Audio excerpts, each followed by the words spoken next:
I'm Tassinix, and welcome to Plotting and Scheming, the Grand Arena focused podcast centered about the top 100 of Kyber 1 for Star Wars Galaxy of Heroes. I'm joined by my regular co-hosts, Dagger, TJ, Sasha Aisha, and Fatal. Gentlemen, it's a decent week. Went 2-1, had one Erodium, one loss versus Aesop, and a win versus Zid. And it'd been a couple weeks since I fought Zid, so not the worst, I was okay with it. Overall, though, pretty rough season. Went 5-4. Dagger, how about you? First, good to be back. Yes, good to have you back. And yes, I mean, I know we talked about it in the pre-show, and I guess I forgot to mention it, but you are well, you are recovering well, Yeah. Things are going to plan? Absolutely. Everything was planned from the get-go. Everything's still going as planned, thankfully. And, yeah. Went 2-1. You wouldn't know it when history comes out based on how much I played. But I full cleared one opponent outside of Fleet and won that one because he failed on Lord Vader and Ahsoka, so I won that for free. And then my second round, I just threw like whatever cup at a team because I didn't have time. And then my third round, I fought a guy I fought before, and we DM'd slightly over it, where it's like, he lost to Lord Vader and just called it. No point to even keep trying. Mm-hmm. And I cleared his front wall, and it's one of those. He put his Lord Vader in the back, I put mine in the front, and he failed, so he just walked away from the game. Yeah. Yeah. Got tanked out. All right. Well, TJ, how about you? How'd the week go? How'd the season wrap up? Another week. Went 2-1. Got called a APK guy, which I thought was awesome. I didn't get wished to die from cancer, so that's a step up. Yes. Other than that, yeah, it was the same thing, man. You saw where I lost my round 2 test that I wanted to show, which was funny. Just because I saw the data and then I got all the worst parts of the data that happened. And then on this one, I got to do an old favorite, which I'll talk about as my favorite attack of the week. Okay. Other than that, samey, man. Another dental major procedure. Another one mouth is feeling like shit. But other than that, I'm here. Jeez, yeah. Well, and everybody's getting it these days. But this is the last one, right? Because this was the second one you had? No. Oh, are you doing the 4? You're doing the 4? No. So it's I've got like 3 more things to do. We're not even close to being done. Yeah, we're spending major buku bucks. Whatever doesn't go into the game is going into my mouth right now. Wow. All right. Well, dude, best of luck with that. Glad you're getting it done. I mean, the mouth health is extraordinarily important. Yes. I'm also to give you a point of reference. I'm 30 minutes out. So we've been here for that. I'm sorry, and I'm an hour out now from getting it done. So I'm here. So if anybody else talks shit about not being here because of whatever else, go get your stuff done and then still come back and talk. Mm-hmm. All right. Well, then, if you're actually needing to get going sooner than later, we better get a move on. Yeah. All right. Well, no. Wait. When you say an hour out, do you mean that you're an hour removed from, or an hour until? Literally drove home an hour ago. Oh, yeah, that's what I was saying. It wasn't overly clear, which is why I asked for clarification. Oh, yeah, I appreciate that because I read it the other way. So. No, I'm saying I got my stuff done and the stuff's wearing off, and I'm in a shit ton of. Because I thought TJ was just calling you out massively. Like he's there in the scrubs, ass hanging out the back, in the hospital, hooked up to the IV, calling you a big bitch for not being able to make it last week. You talked to me right after that. You talked to me when I got home. Like, that's true. I did. That was really bad, man. I mean, yeah, I you were the right level of high coming out of, anesthesia. That seems right. Yeah. That's fair. But yeah, there was no chance I was having high-level intellectual conversations. High level, I see what you did there. But TJ, recap for us again. What was the season score for you? 5-4 this one. 2-1 this week. Yes, it was the same for me. Yeah. The 1 and 2 got me the first week of everything we had to go through, but this one 2-1. You know how it goes. Yeah, I do. That's exactly what happened to me. 1-2, 2-1, 2-1. All right. Sasha Aisha, how was the week for you? How did the season wrap up? I guess it's a matter of perspective. I'm feeling really good. I went 3-0-0, 3 wins against 3 legitimate opponents, no losses, and no major medical procedures. So, like for me, it is a banger of a week. Big I ups. had yeah, I had Michael, Aesop, and Baby Yoda, all fun matches. So yeah, that was good. My season really came down to dropping one battle in the second round of the second week that turned everything from being like, because week one I went 3-0, and then week two that battle just threw me for a loop in the middle, and I went 1-2 that week. So I went 7-2 overall, but yeah, it was a good fun week. Not that I liked the meta, I just happened to enjoy the matches that I had in it. So Yeah, yeah. fair enough. Fair enough. And I know we'll probably, specifically address our thoughts on the meta here when we get into the meat and potatoes, but we'll definitely circle back to that. I take your point though. Fatal, how about you, sir? How'd it go for wrapping it all up?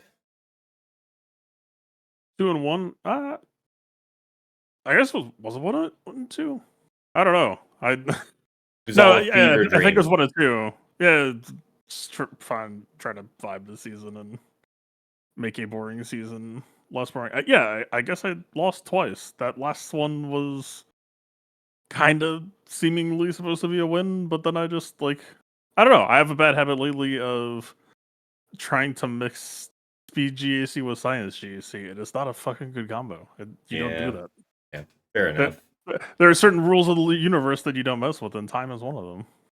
So It is true. It is true. And I see that this is happening to you even when you're being generous with yourself and giving yourself the whole hour. We're not doing the 40-minute runs lately, and even so, getting it's pinched.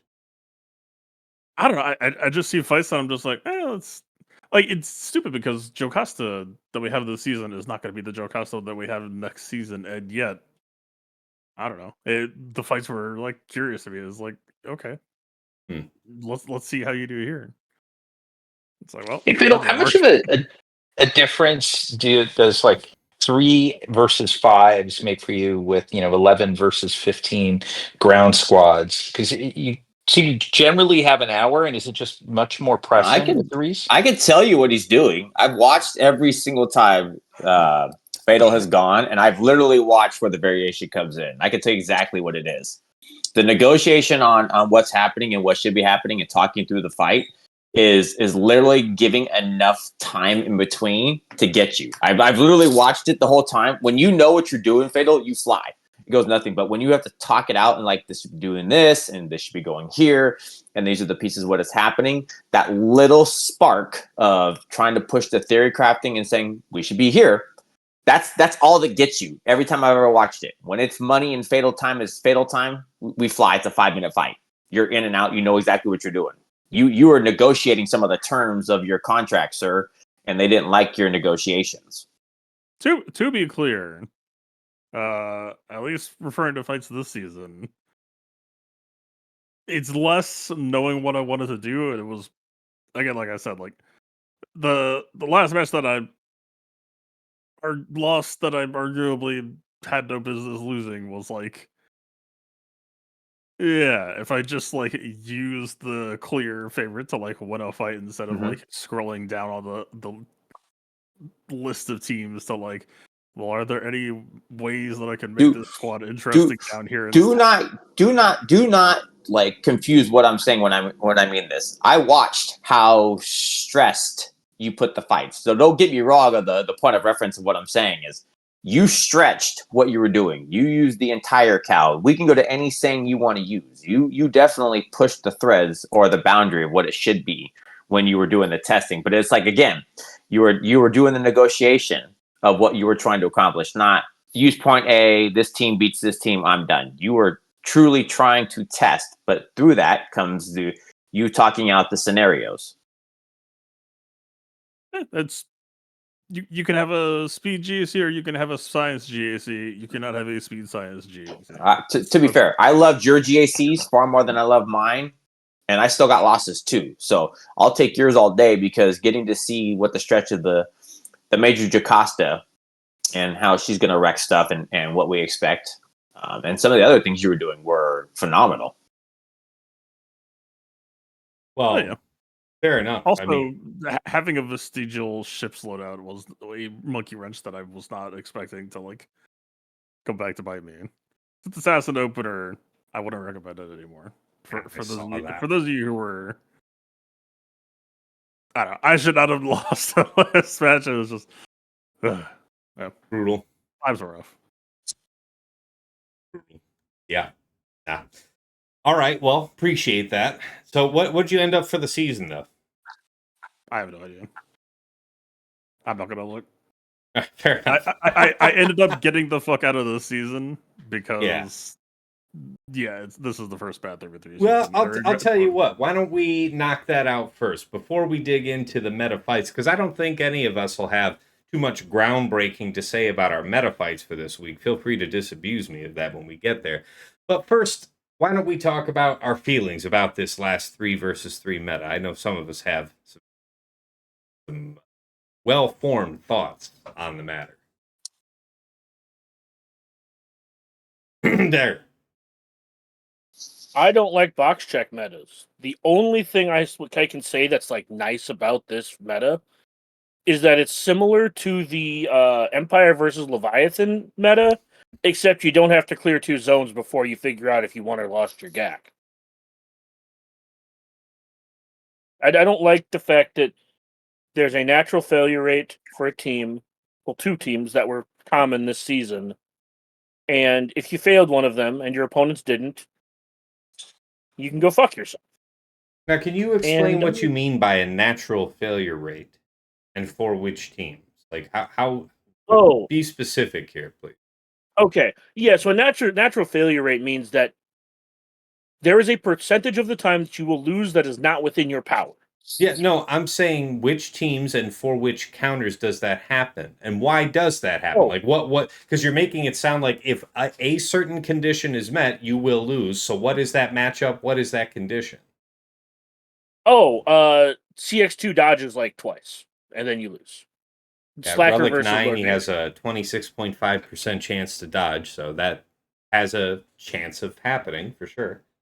Yeah, and I'm not saying that it happens every time, but I think it's like 15 to 20% that you'll get dodged multiple times over the course of like 5 swipes.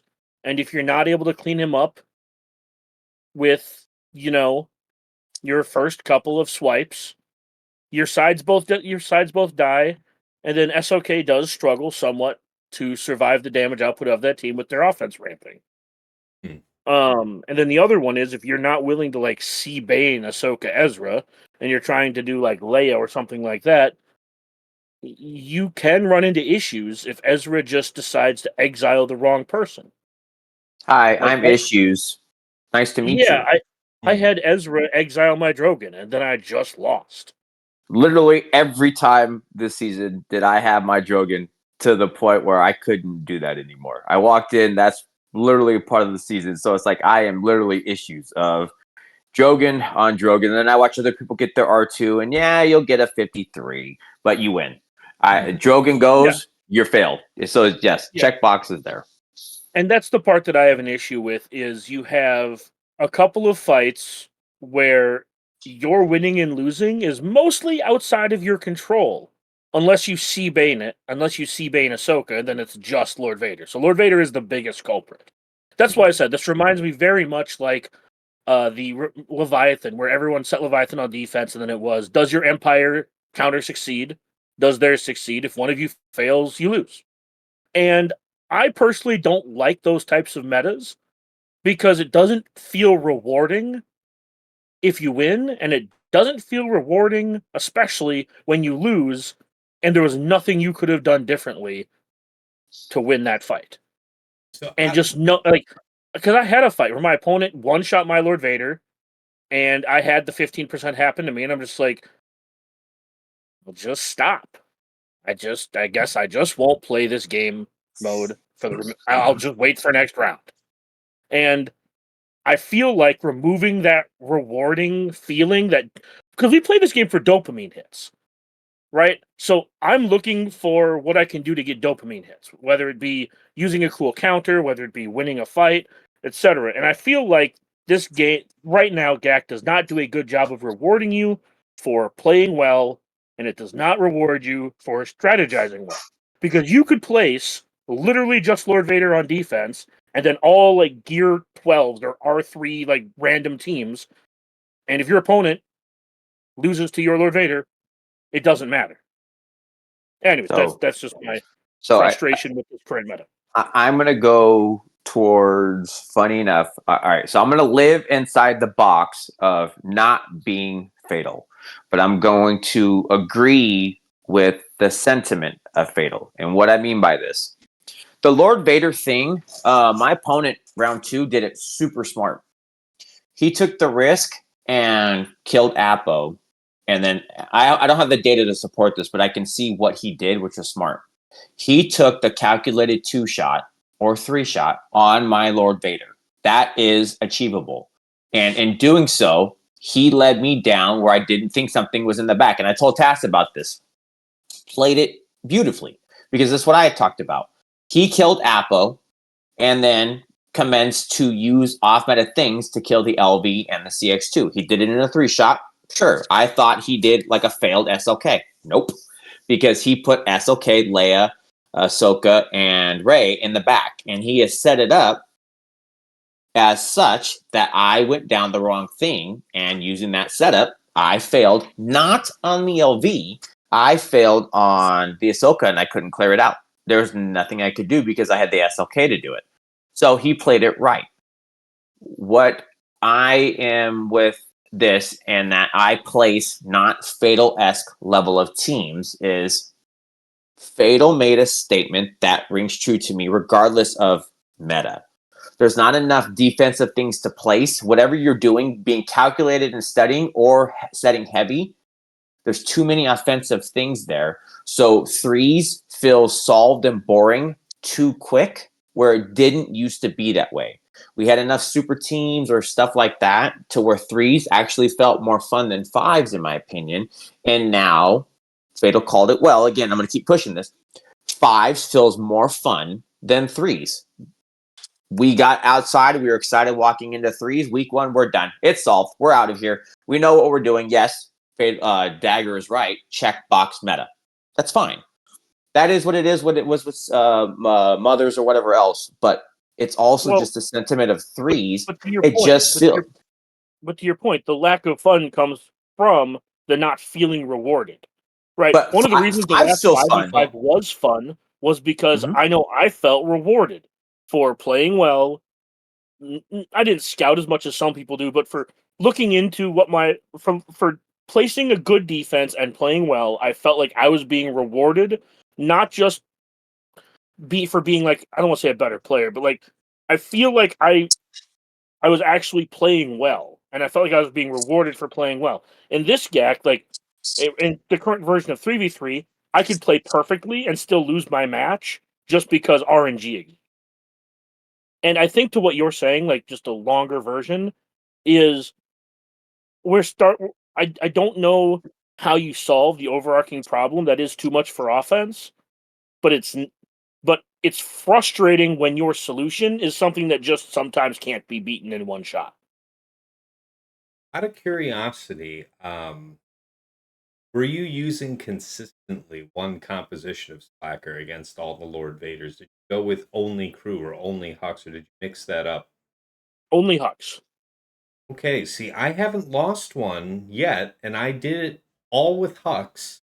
And I've had ones where everybody lives, and then I had them where both sides die, and Slacker still felt like he was in a pretty good spot to get the job done. Maybe that was just lucky. Again, not a lot of sample size here, but I'm still having one Erodium a week. But I'm surprised because it sounds like it bit you more than once. Then this. No, it bit me once this season, Oh, okay. and watching it happen to other people as well. Like the one time it happened to me was so off-putting. Thankfully, I didn't really play the second week at all because of what we talked about already.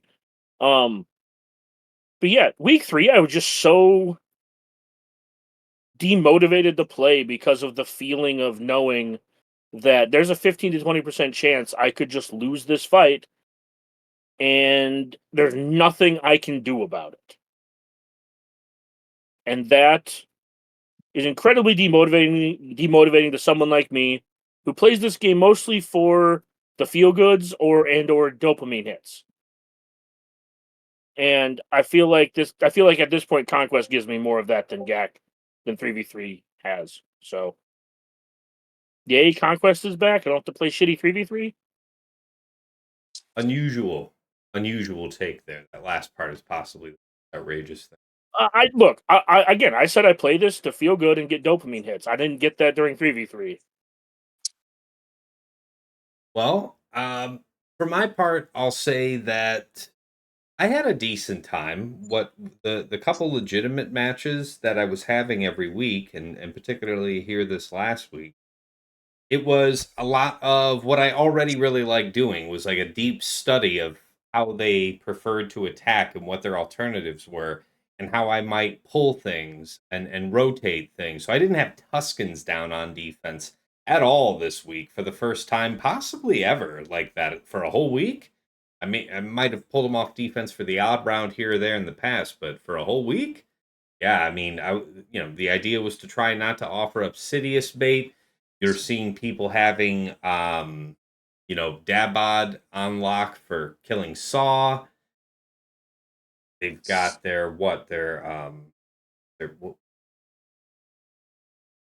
Saw for Queen. So, I was pulling both of those off of defense and using them on offense in my final round. Stuff that teams that are stalwarts that I would much prefer to keep on defense. I was really having to push outside of my own preference to get the drop, to make the opponent think that, well, if they're not up front, then surely those teams are in the back, so I can't use those. And then when they reveal the back, there's nothing that's really good to use Saw or Queen on, or Sidious, stuff like that. So I had fun with that.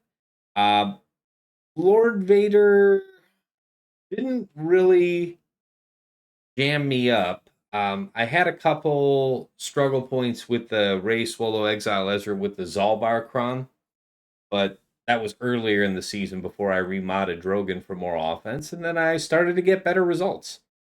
It was very rote, more than other 3 versus 3 seasons.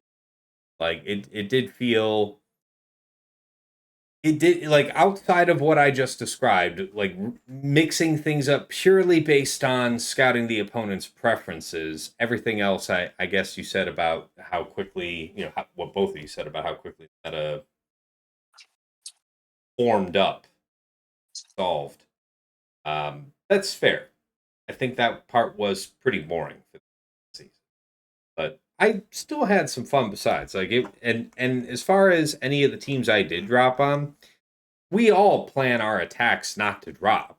We're all wanting to win the fight. So if I were to do a fight versus Lord Vader and then I drop despite having a good plan, it being for random reasons does suck, and I would complain about it. But we've dealt with some RNG metas before. I don't see it as damaging to my play experience, I guess, in the same way that you do, Dagger. I'm not saying I think that's a bad take. I'm saying I don't have the same feeling towards it. Granted, I didn't get jammed up though at all this season. Like I might have dropped on a Lord Vader, maybe, but if I did, I got through. I didn't actually get jammed up on one. To your point, I might feel differently if that were the case. Sasha, what about you? How do you feel about the meta? Yeah, I mixed. I did feel like there was like a high risk of getting hard stopped behind, a couple of those really strong squads, and that had happened to me, in the second week. And what it ended up doing is it made me pivot a little on my LV counter, and I ended up going with Leia. And the frustrating part about that was I was enjoying having Leia as maybe not super viable, but at least like some option on D. And I ended up in this last week. The only thing I did that I enjoyed and I guess somewhat worked is I zagged a little after sort of the meta zig, in that the last week I look at like Saw. Saw had been pulled off because he was so effective as a QA counter. QA I had pulled off. Many people had, because she was people thought vulnerable on D, and also high use on O. Serum Malico Star Killer. People were getting a lot of use against Rays and other options on offense. I ended up basically in the last match against Baby Yoda moving all of that stuff back to D and just back wall. And as disappointed as I was in the defensive viability of the non-LV, non-Ezra related GL squads, I basically said, let me take every one of my like the strongest non-GL squads and try and bulk out a D using those. That made for a fun match. It worked, but overall the meta. Yeah, I was very aware of the risk of getting caught behind either an Ezra squad. Ironically, I was probably more afraid of Ezra, other than LV, than any other character on the board, and sort of planned as such. But yeah, so it ended up being part of my approach, but moving all non-GL stuff that I basically could over to defense. Fair. Spitta, what do you think? I mean, I have a feeling, but I'd be remiss not to get your opinion. Um, LV never really bothered me, surprisingly. Like, I did notice that, like, I was doing a bunch of Hux at first, but it seems like if you just have, like, a proper crew, the dude just gives no shits. Like, he'll just be alive at the fight end. Yeah, I don't know. Like, even, like, towards the later matches, I actually just went back to posting SLK, and I was like, I don't really need you here. Like, people aren't really posting significant enough defenses that I couldn't just, like, risk a 2-shot. And there was one fight where I even almost got the JML 1-shot off, and that was kind of cool. Yeah. But, yeah, so the perspective that I take on this season is, I think, very much just informed by Galaxy Heroes' history now. And we've been here before, and we know what it looks like, and we know why it looks like, and yeah, this season is just kind of the what happened to 5v5, where just simply put, there's just too many teams on offense, not enough good teams on defense. It sure as shit didn't help that Set 21 offered you a ton of I win buttons with literally zero defense prospects at all. Mm-hmm. Like, to be clear, I think 3v3 was already headed in this way, just naturally. Like that was definitely the vibe that I had the last 3v3 season. That it was like, okay, yeah, winds are blowing. Like this was on my weather forecast, and then CG was like, yeah, dog, we've been working on hurricane machines, so enjoy.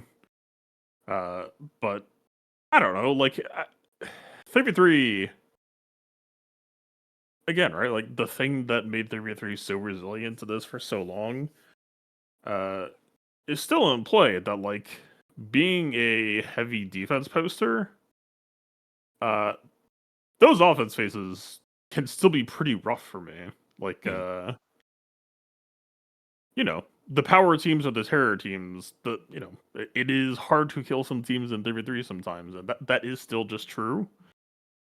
That this season had a uniquely weird disparity where, like, yeah, for wanting to continue to be a heavy defense poster, like in 5v5, it was like clearly the losing play to be a heavy defense poster, but it was still like pretty fine. But this was just like, yeah, if you try to run like Star Killer, I guess the Ray Ezra who runs 25% TM, you just won't clear.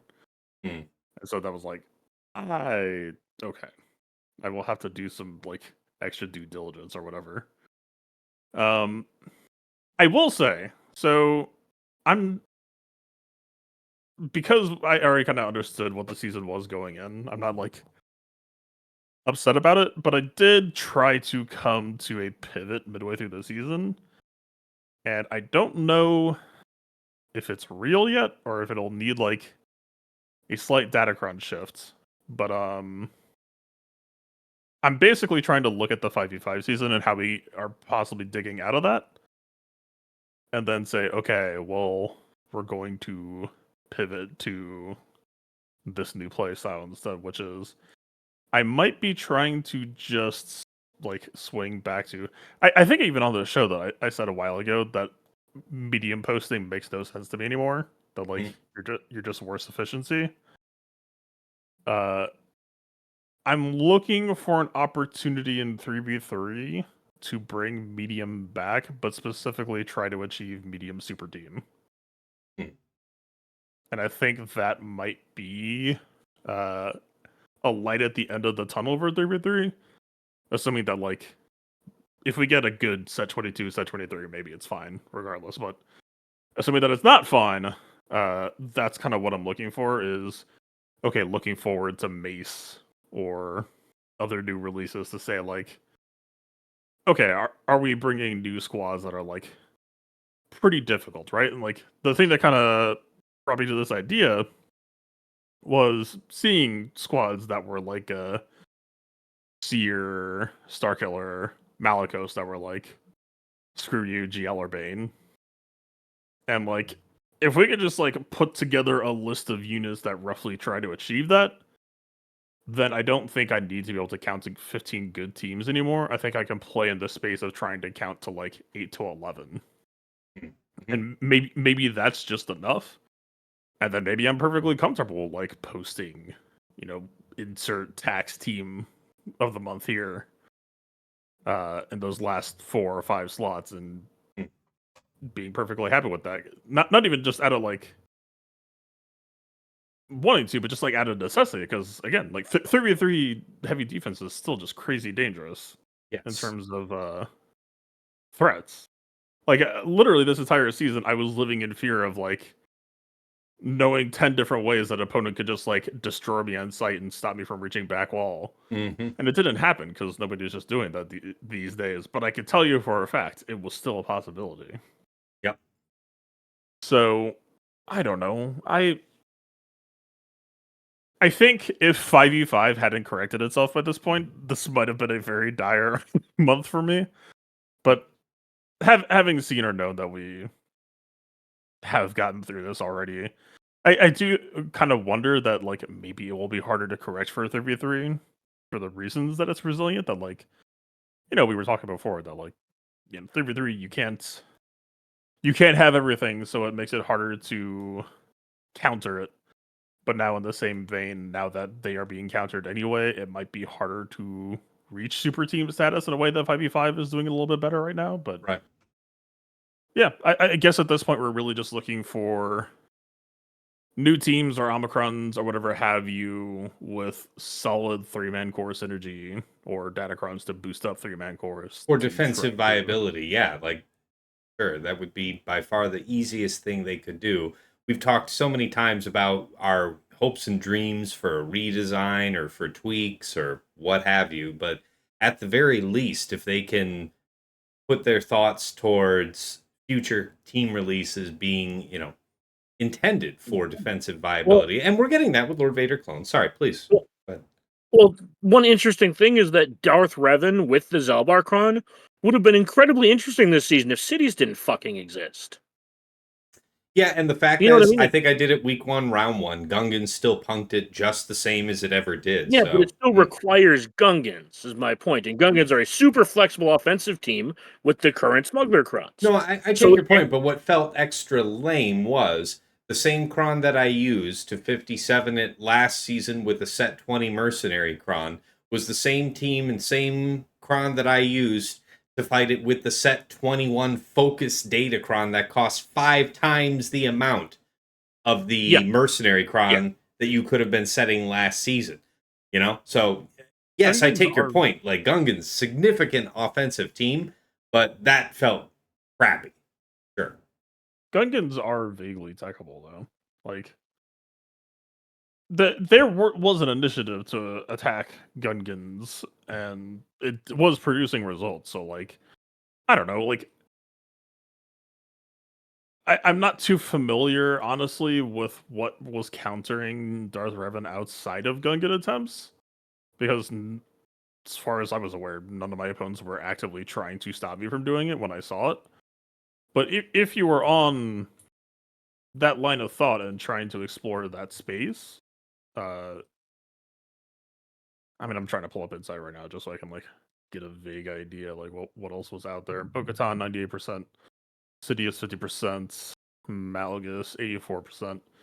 Okay, so yeah, like DR wasn't necessarily representing like a god squad. Like Malgus to me is kind of like the line, and maybe even below the line to me of like acceptable. Like I don't really want to post something that dies to Malgus. Like maybe that's not avoidable at some point, but most of my teams are doing a pretty decent job of trying to mitigate that. But yeah, it does seem like Treya. Yeah, kind of that mid line, mid vein B tier Amidala for people who were holding that. So yeah, like the Gungan thing is kind of just like their main predator, but the fact that I mean, to be honest, like there are a lot of teams with a lot of matchups that aren't techable right now that Yeah. I feel way worse about that. Like, Yeah. I don't know. I don't even think, to be clear, that my Darth Revan Zalbar Omicron squad was like the best mod of this season, because I still kept mostly damage focus on top of the turbo speed, and I suspect that at least for mission she needs help to stay alive, because you know, if we're talking about a race on the generator, your ability to live is a function of your ability to pressure the generator, because the all the Gungans are doing is begging you, like, please die. Okay, but please die. Okay, now like, please just go away before this generator counts down to 0. So any bulk that you can cheat in effectively will just give you more stacks down to the gen. Fair. Fair. Well, as an extension of that, guys, let's talk about this first season with focused datacrons. So we had a new set. The next time we come back to 3 versus 3, that'll be introducing set 22. We can expect 4 new focused datacrons to come with it. No guarantees, of course, because we recall the early days of datacrons. Just datacrons in general. They were certainly more powerful, more overtuned than they ended up being over time, and that's definitely a good thing, I would say. But that said, there's no guarantee that the power of these crons that we just had from set 21 is representative of what we'll be seeing in future sets. However, how'd you like them? Do you feel that they were worth the investment? Were there winners? Were there losers? Would you get all 4 again? Just all things and everything, to do with these datacrons. So, for example, just for my own part, I think that the Dadbod Bobacron, and I also think, like Sidious, these are options that I feel are mostly for 3 versus 3. It'll be a challenge to find defenses weak enough in 5 versus 5 where I think Sidious will work. Maybe Dadbod, because they have the Bounty Hunter's Resolve that they can exploit. There might be some more to it, but I expect a lot less use out of Dadbod and Sidious. I know Sidious isn't a focused datacron, but what I'm thinking about counters that were really meaningful here in 3 versus 3, but not gonna hold their weight, I think, when we get into 5s. The Zalbarkron was amazing. Not for its home team, though. I think the difference that I found, by the way, on offense, like DR Zalbar with the Zalbarkron, like a 55 is mostly what I was seeing. And then you get a 54 if you're running it with the set 20 Mercenary Cron. So might as well. And then that allows you to pivot the Zalbar to be used with your Rey, Leia, whatever. I liked that. That was super powerful. Africron was great in the sense that it was an arms race thing, right? Like most opponents dared not set Jabba all season. I think I only had one guy do it, and that was an Erodium who just set it because it was his only GL. But I guess later in the season, I did find it interesting that everybody expected Afra to be on defense because nobody was setting Jabba. So that last round, I had Afra up front and then Jabba in the back. And that was a little fun. That something you can really only do late in a season, I think. Maybe just only final week. But I liked it well enough. And then, who am I missing? Heracron. Yeah, I think I saw Aesop set one Heracrex Canaan team, and I tried that just one round this whole season. Didn't do anything exceptional. Plus, I think I like Crex better with Luthen overall anyway. But the usefulness of that Heracron for Leia on offense, whether that was against Lord Vader for me, or Rey Swolo, Exile Ezra, or Ahsoka Tano. I want to say I don't think I did Leia against. The point is that Heracron was solid. Really loved the stats. No complaints there. How about you Hey, guys? quick Open to the point, room. by the way, Tass, on that Heracron. I heard this from other people. I mean, I think part of it is, we often look at one another's histories. I know some people will check out my history, and yes, Aesop had said it against me. Mhm. And if you look at my history from that match, I think there are like 10 drops to it that I had. However, what people fail to realize, I was testing against it. And out of those 10 drops, like 8 of them were successful battles that I backed out of. So I think there was some bad data on there as well, because I was just curious to try stuff. Yeah, there. And to that point, ironically, like as something to remember for next threes, it's fantastic against that Hera DC. Tuscans, no one wants No to set doubt. it on D right now, but if you just throw them out there, they just melt the Hera squad. So anyway, but back to the sort of the focused datacrons, I really liked the Scion of Django and Fennec combo. You're right that I think it's going to probably struggle in fives to be able to survive even with Bounty Hunter's Resolve. But I thought similarly to you about like I'll set Afra and the point of zagging when everybody's zigging was, I'll put Jabba in the back.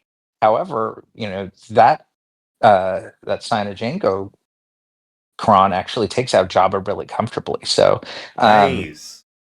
yeah, at least, I saw it in a few histories. I didn't try it myself, but, if I saw successes in the history, I knew I could trust that. And so I felt a little apprehensive about it. And like just on a higher, so the Afrocron I thought was really neat, including the chrysanthemum aspect of it. I'm excited to see what that's going to be able to do in fives. But the other aspect that I'll add that like kind of back to the high level question of like, are these worth it? Would we pursue them again? Set aside the fact that look, I chase everything Datacron related regardless, but even not me, I would say the fact that they have like for the first time in a long time, I feel like reasonably kind of calibrated, really good stats, including from outside of the existing sets, but not so grossly like over amped. Like, when they've missed the mark, whether it was early mods or, the bespoke Datacron, sometimes it's been way over the top. And instead of this being over the top, these have just been, dang, that's good. That's good, but not impossible. And so I actually feel like that they have kind of evolved into or found a bit of a sweet spot with them. So so mine's a positive review on the focus Datacrons. Nice. Yeah, I guess I didn't mention for my own part, would I get all four again? I'd say between 2 and 3 seems like the right spot. Like, if I accident my way into 3, 4 next time, like maybe on, like, for example, we're in the second run of Conquest for set 21 right now. If I only had 3 out of the 4, I'd say it'd probably be reasonably easy for me to get that done inside of the next 2 weeks, right? Maybe not having them all ready in the first run of Conquest, depending on how good they are, but doesn't seem. I don't know about you. Like, I certainly had a large number of Datacrons that went unused. So my concern about how many resources the focus datacrons were going to suck up, in terms of how many normal datacrons from the set, would that deny me? I didn't really feel a pinch the whole season. But I, back to you guys, please. I really Yeah. like. Go ahead, Dagger. No, I think they were okay. I think it's hard to evaluate them to a certain degree because the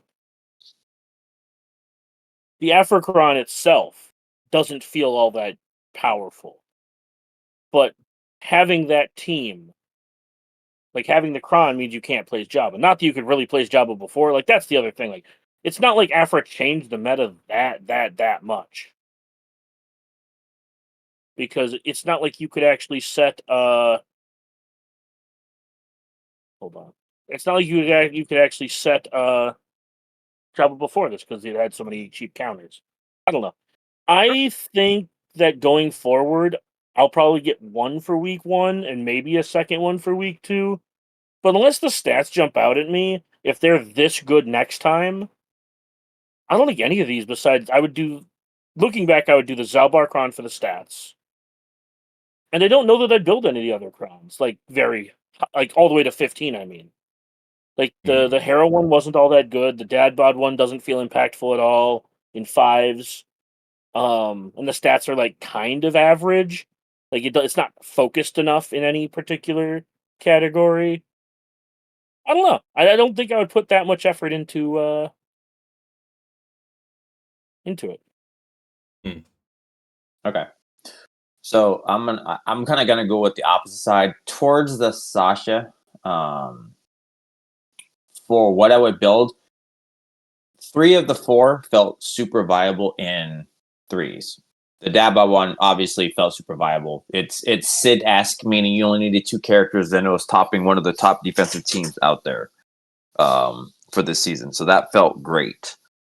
What I feel for Focus Datacrons and what keeps me hopeful is I think Sasha nailed it when he says these felt very well placed. They were not overtuned, but what I like what they did with the ideas of it is the addition of added mechanics. So you were getting to do additional things with teams that may not otherwise go well used. Looking at Dabbot and them giving this with Fennec, and you're doing the rule of 2, and then or whatever, the bounty hunter setup. That was awesome. Adding these new mechanics, putting the doubt into the Africon. That's cool. That was different, right, than anything else we were getting from the standards. And you weren't playing the Tash, you got 1,000,000% offense, and I got 0. They're very level. You know what you buy when you get it, but they were giving the additional setups. Yeah. I'm excited to see what. Hold on, but the point I'm making though is that none of those Datacrons were like that good. But the question was, what do you think about them? Datacrons worth of materials? But that's fine. That's what I'm saying. I like the setup of knowing what you're buying, but getting additional mechanics that you get to play with. For me, as somebody on the whalier side, and I was buying all of the stuff like it, I would do them all again because it was adding something new to what is an existing game. Just like we all loved that level 6 on that Datacron set. I can't remember which one, but man, that was so dynamic in what it was doing when we were looking at the additional mechanics. We were playing what I call it again, Swigo 2.0. So I'm completely positive on the aspect of what they're doing. I'm excited. I've been a Phoenix lover for I don't know how long, and I know we had the discussion of, is it going to be this character or Zeb, and that's what it's going to be. Like, I'm super excited for 5s and what the Phoenix team might get to do now. Put Krex in there and putting them all together. It definitely was not a 3's Kron. Agreed. I don't think there's anything about it. It was a great, Ray Ezra Kron, or you were using it like Tass. I saw you do it, and I did the same thing where that became my Leia Kron to go kill a quick LV, and it felt really good. Yeah. There was no other gain, but it was fun, and then the doubt was fun, and then Afra. I'm sure it's not going to be anything else. I thought Afra ended up becoming a pretty good 15 team or a 14 team as far as being on defense. And that you didn't get to just go and do like a CLS or something else. So that was pretty nice. And actually and I would love to see more defensive, viable teams out of the Ditacrons. That would be fun as well. But I'll take what I can get. I like what they did with this. This didn't feel I overtuned. like it. Yeah, it's not that I don't like it. It's just I like in the spirit of the question of would I interact with them as heavily again, unless like they were like out of this world good. It's hard to justify the value or the So, cost. I mean, so, Yeah. so the end. And my point for it, I would absolutely interact and appreciate CG doing this, and it was nice seeing that they weren't highly overtuned. It was different, and it gave somebody, I'll say, if in my bracket, if we're gonna say whatever we're gonna spend, it felt good, and I would go all the way because I'm sure I could get a use out of it, and it gave me an additional thing to do in Swiggle, and that was awesome. Mm-hmm. Yeah. Fatal, no, we've been kind of jawing here for a few minutes. Did you have any other thoughts to throw in on this? On the focus datacrons? I don't know. FTCs were pretty much exactly what I thought they would be for this set. They were all bad on defense, and they pretty much just served to strip your defensive options. Like Jabba was worth posting in 3-3 historically. Like I just went and looked, and like in the last 3 seasons, Nightsister win rate against my Jabba was 28%, and that was usually a GL getting spent on my Jabba.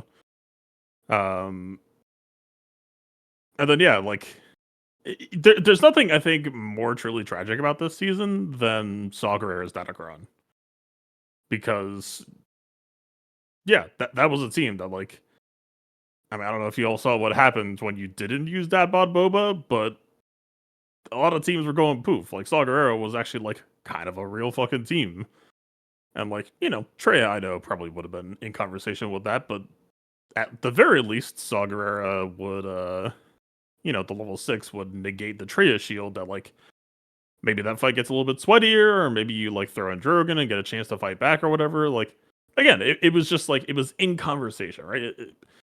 That was like okay, that was like the one defensive prospect on the set from the season, and then instead it's like, here's what FTC go 2-man that. So I hear what y'all are saying, but I would really caution, I think, against the idea of like one just not interacting with FTCs again. I think a system like this, you just have to take it on a case by case basis and like look at what the FTC is offering and the effects. Like FTCs are mid until they aren't. Like I don't know. All it takes is CG like printing a good one. The entire point of FTC's period, I think, is that CG wants to make bespoke, unique experiences on each of them, and that kind of by their inherent nature, they aren't really going to be related to any past or future FTCs. They're just like they want to explore ideas. Like, okay, here's like they have said that they want to try like maybe an FTC will have like multiple different faction level 6s on it for like different factions, and so maybe instead of like a Phoenix squad that has like 2 or 3 different passes going on, maybe it'll be an FTC that's just like a C3PO type situation where like which team you put it on informs on the style shit you're getting. I don't know. Like this first set was pretty mid for me, but I'm like looking forward to see more of them. Just hopefully it's not a fucking cheese fest again. Yeah, I I think it really depends on where the spirit of the question is located. And by that I mean, I think unless one of them is like absurd, I don't think I'd go for it necessarily like for week 1. Just because like I felt the pinch of having Afra ready for week 1 because I had half the level 9s I normally had, and I had like 60 to 65% of the total crons I would normally have. Right? I felt the actual burden of that cost. So I think, again, unless there's something that's super dynamic, for week 1, I think it'll be a hard sell for me. But week 2, like after you get all your like main crons done, I had two ready for week 2, and the other 2 at like level 3 or 6. So I would. Yeah. I would think be. I think in that aspect it's going to be fine. But yeah, as somebody who doesn't spend a lot on datacrons, I absolutely felt the pinch from each level, each one of those that I finished. Because So it was re-rolls I didn't get to farm, it was level 9s I didn't get to make. I absolutely felt every one of those crons being like ripped out of the crons that I had had previously. Like if you go look at the crons that I had from last season and how many rerolls I had in that season, and you look how many level 9s I have, and you look how many total crons I have, and you look at this season, you're gonna see I'm gonna have 4 to 6 less level 9s and like 4 to 6 less data crons overall. And I'm gonna have like 50 to 60 less rerolls overall. And that's all because of those focused datacrons. So Mm. when I'm looking to allocate my resources, I agree with Fatal that it'd be silly to just say I'm not going to ever invest in them. But I also think that for the people who only do the 50s and 100s in Conquest, and you don't really interact with datacrons through the store outside of maybe buying some shard shop currency rerolls, I think it's going to be really hard to have a bunch of focused datacrons without really sacrifice. So I'm gonna Fair. I want to tack on one piece when it comes to cost and what we know Well, now, and, which and is we'll fine. and we'll let you have the final word on it because I want to move on to the next thing. No, it's fine. This is what I want to say on it. I would, as someone who bought them all and would buy them all again, I'd be against the idea of a really, really good one because realistically, if I go back and look, Well, to be clear, my bar for really, really good is the Zalbar Cron. no, but what I'm saying is though, and what I want to get It's to really good stats. is that if you didn't buy any, what we could look at now is that you could still play the game. I don't think there were things that were nice to have, but I don't think any of them, because you have enough offensive teams and there were enough datacrons out there, I don't think anything would break your game as like the checkbox of like the LV. So I just want to call out that why I think they did so well is that yes, they were super expensive. Don't get me wrong. The cost of one cost everything what I had to do to get to it. But now again, this is looking behind. There was nothing out there that would stop you or stop your entire GAC because you didn't have that datacron. There was no one out there. They were all good to have and they were all fun, but nothing would stop, like literally do like what Dagger talked about with the LV team.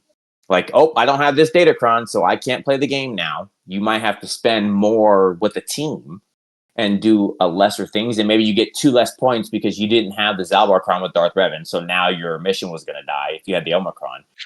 But nothing stopped you from playing GAC.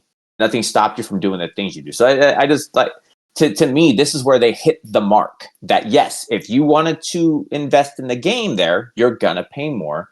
But if you didn't, people who didn't have it still won matches against people who did have them.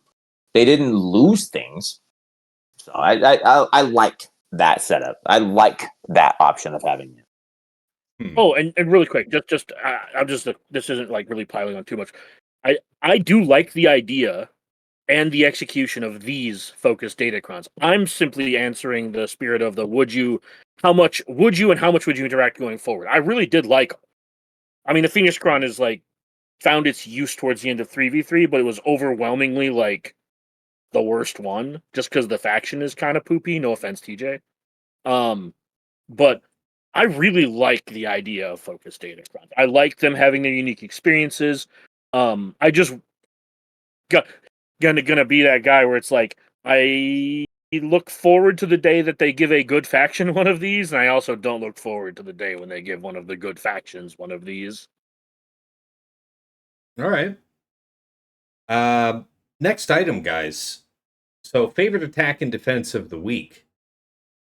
For me, I want to point out. Let me see. I think I have video. So, I learned. I was seeing that people were occasionally winning with. I thought that win rate actually looked good for Afra BT1 000. So at the beginning of last week, when I fought Aesop and he set Afra 000 in Kersantin, I was like, "Yeah, you know what? I think Sidious can do this." And I wanted you to see this because there was a part where it looked like it might bend my way, and then it didn't. Yeah, we're getting chopped down. Things looking grim. Feels bad, man. What's going to happen here? Oh, do we stabilize? Oh, we stabilize with Chrysanthemum falling over. And then, yeah, it's that. So, learned a painful lesson there. And then the only other real, like, noteworthy, nothing really interesting on attack. Everything worked more or less on attack. Some, I lost a side here or there doing like a Lord or a Leia versus Lord Vader or Slacker versus Lord Vader, something like that. But otherwise, the attack was successful. So nothing really interesting attack wise. But the other Did you one failed. shot in really quick? Did you one shot in Afro on defense this season? Yeah, many. That's because Okay. that was the next thing I No, was I about was to curious mention. because last week you were face down, ass up to Afra. Literally the one time, yes. Yes, that's that you're taking the words right out of my mouth because that was the only other interesting attack Okay. of the week was That was versus Zid? using BKM versus Afra, and there was I think I made a mistake because I think I did middle when I could You lost have done Afra. third to have taunt, but nevertheless the circumstance was Oz didn't have taunt for just a moment, and that moment was long enough for the summon droid to BKM square in the eye and smite her in one shot with the no revive. So even though none of my characters had died thus yet, the revival mechanic was not able to do anything. Does the Ancestral Resolve count as a buff? Yes. So when he does his big hit, does he look at Ancestral Resolve? I'd have to check, but assuming that, it works the way you're suggesting it does, then I would think the I answer thought it was yes. like a spy hit where he like does damage scaling off of like buffs. Hmm. I could be wrong. It's been Look real quick. Ancestral's not dispellable though. Deal So physical unless it's really damage to target complicated. enemy and inflict armor shred. This attack deals 20% more damage for each buff and debuff on the target enemy. Enemies defeated by this ability can't be revived. So Yeah. Yeah. Because of the Ancestral Resolve, that big hit was just that's what I was thinking. Yeah, but you're right, it doesn't dispel, but yeah, just So anyway, that sorry, was it I was for me, though. I mean, those are my only Oh. noteworthy anythings that happened last week. But go ahead, Dagger. What about you? I won every round I one shot Lord Vader. That's my fight of the week. Good talk. TJ, what about you? Mine relates back to what my round 3 opponent sent me a message to talk about me spending all that money and then using my APK. And the only thing I could come back with, everything rang true, right? I went through and recorded everything I was doing, not like matches, but like just writing them all down. Mm-hmm. And the only thing I know that threw him off is because he set what I would call, looking at insights, a DBB and SID proof board. He did. He didn't set SAW. He didn't set anything else. Everything that did had low win rates. Nothing you'd want to try. What he did set, though, was a Kira team. So Kira, Nest, and Vandor. But he did it with the Kira Kron. I don't think he looked at the other things because one of the old school ones that does beat that and did beat it before is Wampa. And maybe he's newer because it was 12.9 or something like that million GP player. And maybe he just didn't realize that old school Wampa just loves that and just num num num num num. Because you're not really doing anything. You're trying protection disruption with the Kirikron. So it's not a lot of assisting. Everything's going in. And Wampa just ate that up for 58. So it's like, it's cool. You did set, and I know we talked about it, a DBB and SID proof board. He did. Congrats on doing it. You did a good job. But did you set a Wampa proof board? Because I went in and smoked the shit out of that Kira team. There was literally one of the most fun experiences putting the old school lady back to work and her just saying, "Oh, bring me what you got. Let's sit down and let's chat about it." And it was fun. That was my favorite account of the week, man, because it was cool. Everything else, we're all in the same boat. All right. Sasha, how about you? Favorite attack and defense of the week? I'd say one of them was the Tuscans on Hera, because it just led to kind of a quick melt. They just they stun themselves, get enough dots that they eventually just die out. And then as I think about it, it was take a look at my earlier matches. I think maybe I did find Afra to be a really nice banner stealer, even though I didn't get holds. In fact, in talking with Baby Yoda, he said that he brought the DR mission Zalbar in against my Afra, and that everything except Zalbar got blown out very quickly. So that was just nice as a yeah, in a finals at the end of end of the third week of a season where both of us have it kind of honed in, to be able to get them to bleed. I think it was 7 or 8 banners on that, was nice. Then one other squad. Oh, actually, this is a defense that I'll call out as like a favorite defense that was not set by me. It was actually set by Baby Yoda. I thought it was kind of a cool twist. I had previously set a C Sana, and I can't remember who I had as my third. I think it was Savage, which was unceremoniously sitted out of existence for a 59, I think, by Aesop. And I kind of knew I'd left myself vulnerable to it. But Baby Yoda set C Sana, so the thickness and all the other benefits, basically a stat stick there, and Hondo, which I thought was a really cool third. I mean, just because you can lock down Sid, you make it just a little trickier. And the fascinating part about how that played out for me is that was a drop that I had. I brought Bane, thinking, oh, this will be pretty smooth. Bane actually, like within like 2 turns, had killed both C and Sana. And I'm like, oh, perfect. Except I was screwed. Bane lost a 1-1 battle to Hondo because it's a super thick Hondo who also had some extra speed. And my Bane was not looping fast enough. And consistently, the foresight was up there, and Hondo whittled down my Bane. So I was impressed with that squad that Baby Yoda set. It was kind of cool. I was not thrilled with it in the moment, but as I look back, I thought that was a fun D that he set. All right, nice. That's a good one. Fatal, how about you? Favorite attack and defense of the week? Not too terribly much to shout out.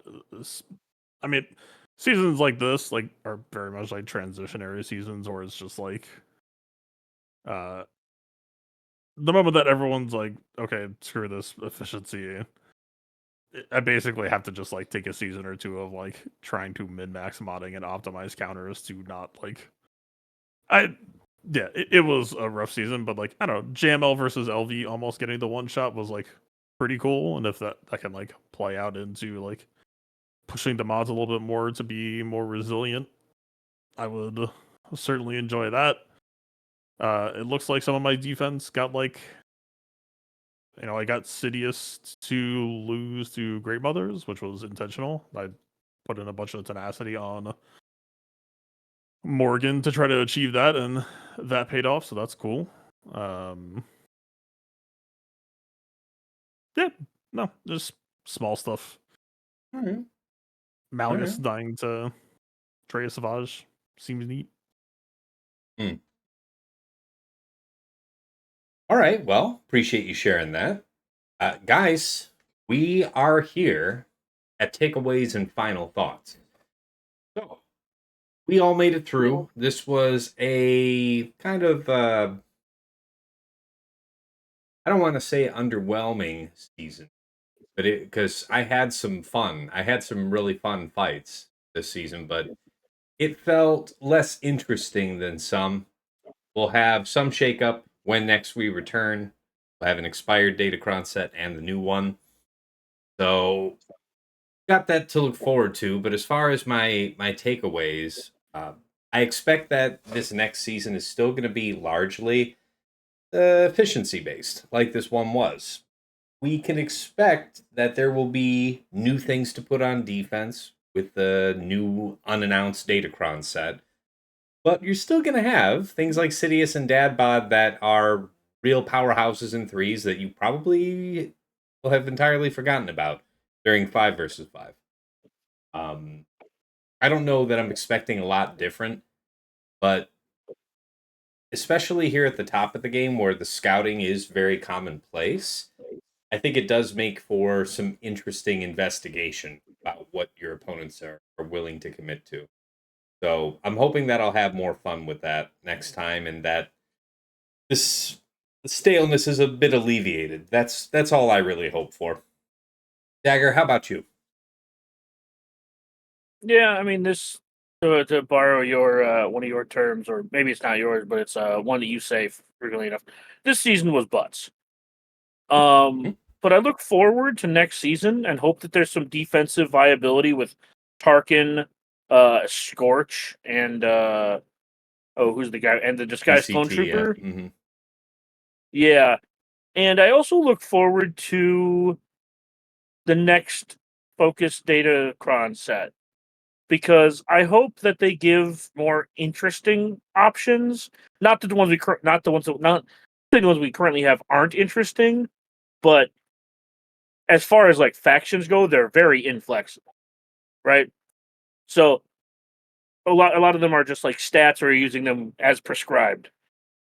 So I hope that they give us some where my in a perfect world, all four of them would be used with their factions for the most part, and make interesting defensive teams. I think it would be interesting to let the Focus Datacrons give some defensive viability, because as Fatal said, the ones this season they all felt underwhelming when you fought that actual team on defense with it. Um, and this is probably going to be a hot take. I really hope the next Datacron set has defense or evasion. Yeah, terrible. Hate it. I want defense to be relevant, and with every set just being how much damage can you pack onto a Datacron, very hard for anything to hold. I'm Unless actually it's specifically predicting your feedback in a future episode of Plotting and Scheming. If your wildest dreams come to pass, it's like, yeah, you know what? I had an interesting week. There was a couple good fights, and then I dropped a fight against somebody that wailed way harder on defense crowns than me, so that felt great. That sound like future Dagger to you? no, because I'm not the one who complains about evasion or defense. That's other people on this channel. I don't know. I felt like it sounds like something that a guy who complained about losing fights due to factors that weren't within his control. That's interesting, don't you think? I think that there's a difference between Datacrons being with or without within my control and actual fight mechanics being outside of my control. I'm the Mhm. one person on this panel, I think, that is actually pro evasion on Krons. I think that if you give Krons 25 to 40% evasion with some accuracy as well, that you actually have a slightly better match. We act like we don't already have evasion mastery. Anyways, I'm not trying to go down that rabbit hole again. Mhm. I'm just saying that the only defense that annoyed me was the level 6 UFU defense one that was like stacking off of the non-base. Mhm. Remember that shit? I do. That one was annoying. But I actually don't mind defense on Krons, especially seeing multiple sets in a row without it. Mhm. I just even if you were right, and I do complain about people wailing on defense more than I did, Mhm. or they got luckier on their rolls than I did, Mhm. I would still prefer that to this. So what's the difference to you then in the datacrons causing the evasion and CX2 just evading you twice? Why is one reasonable gameplay and the other one Because bullshit? one of them CG explicitly built into the team as a fuck you, and one of them is something you have to roll on a Datacron. Yeah, One that of them just has sounds like a one of crack in them has arms race player for agency. evasion crowd. One of them has player agency. One of them does not. Player agency. Purchasing Datacron reroll mats. I like it. I'm perfect. Look, here's the thing. I am actually okay losing to people who buy more Datacrons than me. I am perfectly. It's I'll good. be annoyed and I'll be pouty about it. But at the end of the day, this game is pay to win. All right. Well, This game, yeah, the difference between pay to win and CG mechanics to win are very different. well, you heard it there, folks, from the desk of Dagger. 3 bad takes all in a row. Appreciate you, sir. Thank you. Suck my Tass, dick. do you mind if I Yes, go next? that's Because great. I got to Yes, jump that's in fine, just a Sasha. second. Cut on in. What you got for us? Well, perfect. So I'm going to pile on to one of Dagger's bad take. I really hope we get defense, and that is in me being one of the Boo. great, abusers of that pay to win lever. I enjoy defense. I think it just brings some interesting viability. And granted, I lean heavily into that stuff, but I have a very different kind of emotional, like psychological reaction to evasion. It's funny. I could just put myself in that moment and think about the cringe I feel when I hear the little whoosh thing of not hitting anything versus I think I can of doing very small number damage that defense is mitigating down to. But so for some reason my experience, even if like the cumulative statistical effect at the end of the day over like 20 attacks may be the same, um, I really prefer the defense mechanic. Um, and when I'm looking forward, so I'm hoping to see more of that. And then I'm also just going to be curious to see for this next season. I have not tested out LV with the disguised clone trooper. Obviously not with Scorch because he's not out at the time we're recording this. But that Apocron, which seemed really interesting and part of its for this next season, I'm going to be curious. It seems strong to begin with, and now you're throwing this disguised clone trooper who looks, at least reads to me as like potentially a really impressive addition. I'm going to be very curious to see what that team looks like and who like the Fifth Empire is going in. So I'm hoping for some broader. I will try a little bit on my own, but also for broader community creativity and trying to assemble some cool super teams on this fives so that it's back to messy and fun rather than banner counting and efficiency oriented. So which is where it felt like we kind of wrapped season 3. So that was my take. I appreciate it, man. Thanks. Yeah, and appreciate you joining us tonight. Good of you to be here. Let's see. TJ, I think we still missed you and we'll get Fatal last here. TJ, what you got for the folks at home? One, Scorch Kid is out. I'm super excited. I just saw it released here a minute ago. So we'll be covering that next week, folks. I'm super giddy. Sorry. I've been waiting. So it's That's fine. Don't say a thing. Shush. Nope, no shush. All right. So what am I hoping for? I'm going to live in the world of make threes great again. From the idea that theory crafting, it would be fun to do. That's my kind of hope. Hope to see what we're going to see with the focus datacrons, and if it brings. I would love a 2-2 setup, and that's kind of where I'm living at right now. And what I mean by that is 2 that are great offensively and 2 that would be great defensively. It would be cool to have a defensive datacron.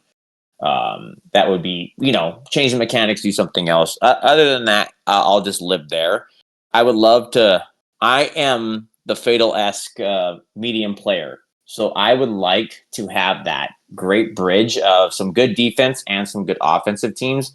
Dagger must die in a pit for anything the word dodge. I'm going to say dodge, not evasion. Yeah, I will admit dodge. to Sasha. Evasion is whatever to me, but it's like it goes to, and that's I cringe at the thought that they would translate that 30% evasion mastery. But for individual characters, that's fine. But defense, to Sasha's point a second ago, I would sooner see defense before I would see dodge. Dodge is defense. I'm okay. Odious. So defense, I'm okay with. I didn't understand. But you see how we swing the pendulum to dodge, and then you meet me in the middle with defense. See, that's the point. I don't want either. Okay. I don't like either. So I just want to finish my thought, guys, with the hurt mouth. I just want to get the thought out. So anyway, I understand the point on the defense. I didn't see it as being so much more viable, but all things go explode is just not as fun to having a hold. And if somebody does buy up the defense, you deserve the defense you got because you put the money into it. Pay to win. Dagger is right there. I agree.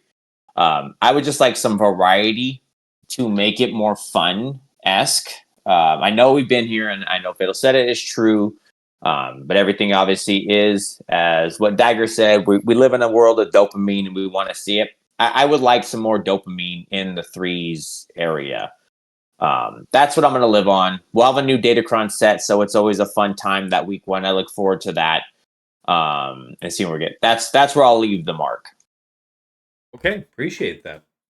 All right, Fatal. How about you? Takeaways and final thoughts. Wrap up on the season. Last thoughts for the folks at home. I don't know. I don't have too much to say 3v3 wise. I eagerly await for the day where set 20 and set 21 expire, and then maybe we can begin to heal. I don't know. I guess just looking into 5v5, I do think that Afra FTC might have some defensive viability. The only problem with that is knowing that 5v5 is kind of super team or die. I don't think Afra FTC really like Afra FTC is kind of like offering some classical like puzzle box stuff rather than like super team. So I suspect that might be wishful thinking and might just get overpowered if you're like, haha, I have thrown in a Sand and an L3 and you can't kill these dark side droids that easily. And they'll be like, I'm just gonna like bane you. Or whatever the You're fuck. trailing off, by the way. It's like you're getting quieter and Oh, quieter. sorry. You can do like some sort of Afra composition that might make the team like harder to kill to like get your to Afra and try to be sneaky, but at the end of the day, it might just not matter. It might just get overkilled very easily. So, we'll see. But yeah, I'm excited for a new Mace. I'm excited to see Scorch and all that stuff. Just kind of waiting for the season to pass. Fair enough. All right. Well, before I let you go here, as the only other content creator on the show, Fatal, where can the folks find you? And are you going to be doing any content in the off week? Twitch.tv/PlaybookTV. I'm going to go live with Scorch Kid and Tarkin Kit right after this. Awesome. There's also Andor. I've been doing like a small watch stream what Andor is. It's not really anything real. It's just, if you want to watch Andor, people chill. And then, I see you have that on your server for sure. Yeah, there will probably be some more streams during the off season just because there is so fucking much to play right now, and it's all really good, and I have not had any time to play any of it, and I would like to. All right, well, we'll keep an do eye that. out. And so, yeah, we'll see. Yeah, see if we'll get some bonus streams out of you here during the off week. All right, well, for everybody at home, you've made it here to the end. Thank you so much for watching. Of course, you know that if you want to see me live, that's going to be on twitch.tv/Tassinix. I also simulcast now on my YouTube channel, Tassinix Gaming, which is a rebroadcasting point for the Plotting and Scheming podcast, amongst, many other things on the channel. We have the Datacron set guides on set 20 and 21. I make those with Aesop Rock, one of the best players in the game. Got the mod guides on characters and factions that you've asked about, the How to Mod Guide series, a whole bunch of other stuff. Anything that you watch on the channel, I really appreciate that. If you enjoyed it, give it a like. Hit subscribe to see more from the channel. Really appreciate that. Let's see. Aside from that, if you've enjoyed what you've been watching and you want to go above and beyond the Call of Duty, there's a few ways to support the stream. There is Cash App, which is $Tassinix. There's PayPal, which is tassinix@gmail.com.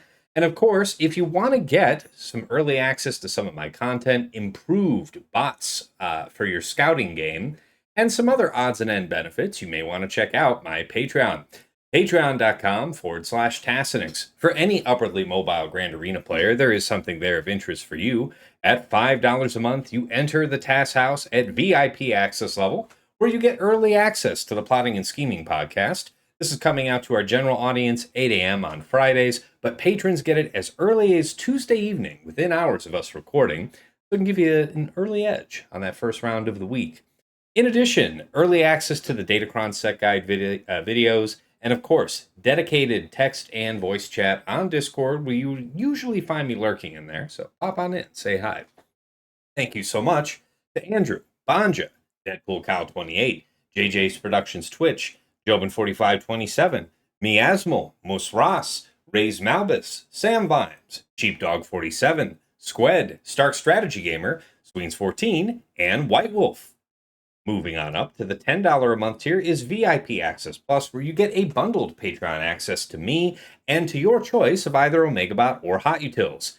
At the start of every one of my streams, I'll show OmegaBot's report. That's going to show a comparative analysis with nice bar graphs and charts, breaking down an opponent's offensive and defensive tendencies. Anybody can use that tool for free to look at their opponent's last week of history, but only patrons can use OmegaBot to pull a custom report with any number of weeks. You get a downloadable HTML version of that with links that you can click that go right back into Swugga.gg or Insight, whichever you prefer. Alternatively, you could go with the Hot Utils Patreon instead, which is the #1 tool for your mass mod management and loadout creation. No other tool lets you switch so effortlessly between your TW, TB, Grand Arena, raid mods. You can use it to remod your entire account, like Fatal and TJ like to do. You can slice through hundreds of mods in seconds, to say nothing of the TW functionality for your guild. So, no wrong way to go at that tier. Appreciate everybody who signed up. Thanks to Dobby, Esh Sotnikam, Meow for Me, Mini GK, Ploon, Shake23501, Single Malt Jedi, Snack Attack, Striker, and Trouble Fingers.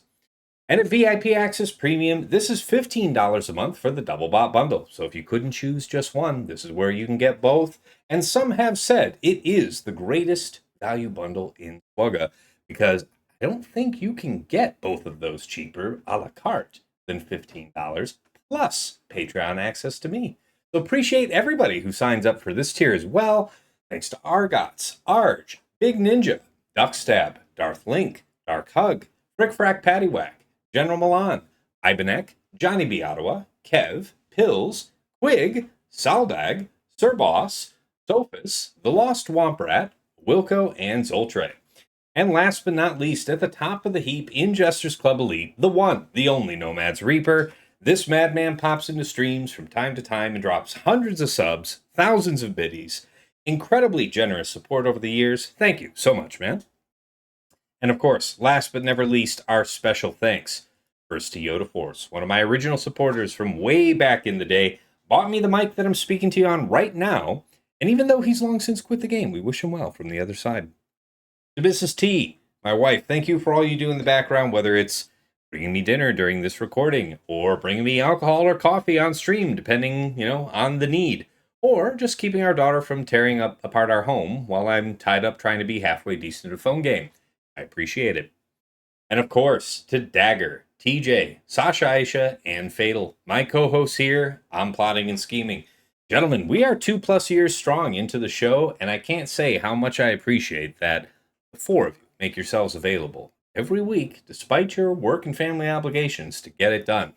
I learn from you guys every episode. Hopefully the feeling is occasionally mutual, but regardless, it's about our community. They learn a lot from the show, tons of engagement, great questions coming from it, and I have you guys to thank for making it what it is. Appreciate you so much. Moving back over to the main scene, you have survived this season of 3 vs. 3. I think we're all looking forward to something different, a little more interesting the next time we come back. But I still think, this is the early days of Focus Datacrons, and CG has earned that vote of confidence for me, that if it isn't right here early on, I think they're willing to dial it in. But we'll find out soon enough. And thank you for tuning in for this entire season. We'll see you next week in the preview episode going into season 67, 5 vs. 5. And until then, it's been real. It's been awesome. Been real awesome. Take care.